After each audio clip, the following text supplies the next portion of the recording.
Sa bisperas ng anibersaryo ng 9/11 terror attack sa Amerika, nagkilos protesta ng ilang militante malapit sa US Embassy sa Maynila. Sigaw nilang ibasura ng Visiting Forces Agreement o VFA. May ulat on the spot si Marisol. Marisol? Pia, sa isang kilos protesta nga idinaan ng mga militanteng grupo sa pangunguna ng Haya ng Bayan ang pagunita ng 9/11 anniversary ngayong araw. Unang nag-ingay ang grupo sa kalsada sa M. Calao Avenue dito sa Maynila.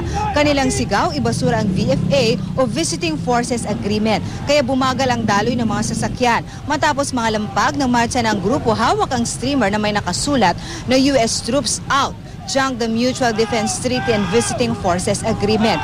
Bit-bit din ng mga relihista ang mga placard at babang streamer ng kontra DFA at ang kanilang pagtutula sa USS Hawaii, ang submarine na nakadaw ngayon sa Subic Bay.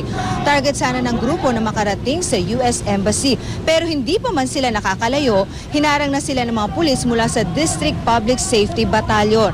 Kaya walang nagawa ang grupo kundi magprotesta na lang doon mismo sa kalsada habang nakabarikada ang mga pulis. Kaya pansamantalang isinarang isang lane pero binuksan din ang isang lane sa kalsada kung saan na sila nagkakaroon ng kilos protesta kinalaunan.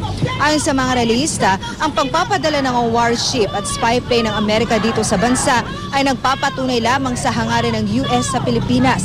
Ang pagpapadala ng mas maraming US troop at ang nakakatakot nila ay ang muling pagkakaroon ng US base sa bansa. Pinapalala rin lang daw nito ang sitwasyon sa Spratlys.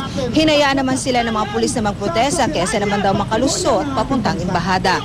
Buti na lang daw at hindi rush hour ngayon kaya walang gaanong sasakyang dumadaan. Lalo pa tayo nagiging magnet ng tensyon. Precisely because napakabigat ng presensya nila dito sa ating rehiyon, sa ating paligid. So that will include yung frequent port calls na tinatawag nila.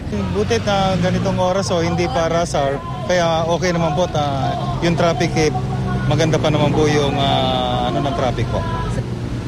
PM, mag-iisang oras din na nagkaroon ng programa itong grupo nga doon mismo sa kalsada kanina kung saan nga hinayaan na rin sila ng mga pulis doon. Nagpapasalamat na nga lang sila at hindi nga rush hour ngayon kaya hindi gaanong apektado ang mga motorista. Matapos yan, Pia, ay kusa namang nag-disperse ang mga relihista. Pia? Maraming salamat, Marisol Abduraman.